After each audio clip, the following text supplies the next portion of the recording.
ये कहानी हमें सिखाती है कि जीवन में कभी हार नहीं माननी चाहिए। एक गांव में एक गरीब किसान रहता था जिसका नाम रघु था। रघु के पास थोड़ी सी जमीन थी और वही उसकी जीविका का साधन थी। लेकिन कुछ वर्षों से फसलें अच्छी नहीं हो रही थीं। मौसम की मार, बाढ़, सूखा और न जाने कितनी समस्याओं ने उसे आर्थिक संकट में डाल दिया था। उसने अपनी सारी उम्मीदें खो दी थीं और अब उसे जिंदगी से नफरत हो गई थी। एक दिन रघु ने निर्णय लिया कि अब वह और संघर्ष नहीं कर सकता।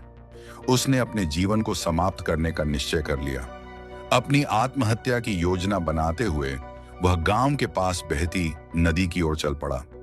जब वह नदी के किनारे पहुंचा तो उसने देखा कि एक बूढ़ा आदमी एक बड़े पेड़ के नीचे बैठा हुआ था।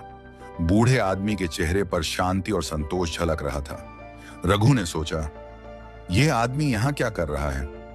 लेकिन उसने बूढ़े आदमी की ओर ध्यान नहीं दिया और अपने विचारों में खोया हुआ नदी की ओर बढ़ा। तभी बूढ़े आदमी ने रघु को आवाज दी, बेटा, कहां जा रहे हो? रघु ने उत्तर दिया, मुझे जीवन से अब कोई उम्मीद नहीं है।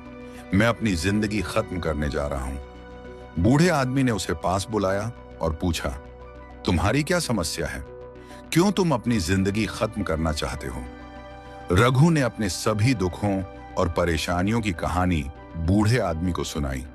उसने बताया कि कैसे वह फसलें खराब हो जाने के कारण कर्ज में डूब गया है, परिवार का भरण पोषण नहीं कर पा रहा है और अब उसके पास कोई रास्ता नहीं बचा है। बूढ़े आदमी ने शांतिपूर्वक सुना और फिर मुस्कुराते हुए कहा, बेटा, तुम्हारी समस्याएं सचमुच बड़ी हैं, लेकिन क्या तुमने कभी सोचा है कि इन समस्याओं से कैसे निपटा जा सकता है? क्या तुमने कभी जीवन के दूसरे पहलुओं पर ध्यान दिया है? रघु ने कहा, मुझे कुछ समझ नहीं आ रहा, आप क्या कहना चाहते हैं? बूढ़े आदमी ने कहा, जीवन में कठिनाइयां आती हैं, लेकिन इसका मतलब यह नहीं कि हम हार मान लें।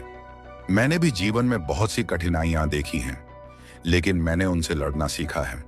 फिर बूढ़े आदमी ने रघु को एक कहानी सुनाई। बहुत समय पहले एक गरीब आदमी था जिसका नाम मोहन था। मोहन के पास भी थोड़ी सी जमीन थी, लेकिन उसकी हालत भी बहुत खराब थी। एक दिन उसने एक साधु से मुलाकात की। साधु ने उसे एक बीज दिया और कहा, इसे अपने खेत में बो दो और इसे प्यार और मेहनत से सींचो। मोहन ने साधु की बात मानी और बीज को अपने खेत में बो दिया। उसने दिन रात मेहनत की और उस पौधे को सींचा। कुछ महीनों बाद वह बीज एक बड़ा और मजबूत पेड़ बन गया, जिससे बहुत सारे फल लगे। मोहन ने उन फलों को बेचकर अपनी आर्थिक स्थिति सुधारी और धीरे धीरे उसकी जिंदगी बदल गई। रघु ने बूढ़े आदमी की कहानी सुनी और उससे प्रेरित हुआ।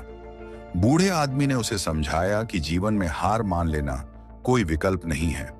हमें हमेशा उम्मीद रखनी चाहिए और कठिनाइयों का सामना करना चाहिए। बूढ़े आदमी ने रघु को सलाह दी कि वह अपनी जमीन को फिर से मेहनत और प्यार से सींचे और कभी हार न माने। रघु ने बूढ़े आदमी की बात मानी और घर लौट आया। उसने अपनी जमीन पर मेहनत करनी शुरू की और धीरे धीरे उसकी मेहनत रंग लाने लगी। फसलें बेहतर होने लगीं और उसकी आर्थिक स्थिति में सुधार होने लगा। रघु ने अपनी जिंदगी में एक नया दृष्टिकोण अपनाया और अब वह हर दिन नई उम्मीद और उत्साह के साथ काम करता था। समय बीतता गया और रघु की मेहनत ने उसे फिर से समृद्ध बना दिया। वह अब अपनी जिंदगी से प्यार करने लगा था और उसने सीखा कि कठिनाइयां जीवन का हिस्सा होती हैं, लेकिन हमें उनसे हार नहीं माननी चाहिए। बूढ़े आदमी की सलाह और कहानी ने उसकी जिंदगी बदल दी थी और उसे एक नया जीवन जीने का तरीका सिखाया था। रघु अब गांव के लोगों के लिए प्रेरणा बन गया था। लोग उसकी कहानी सुनते और उससे प्रेरित होते। वह हमेशा कहता, जीवन में चाहे कितनी भी कठिनाइयां आएं, हमें उम्मीद नहीं छोड़नी चाहिए। हर समस्या का समाधान होता है और हमें बस उसे खोजने की जरूरत है।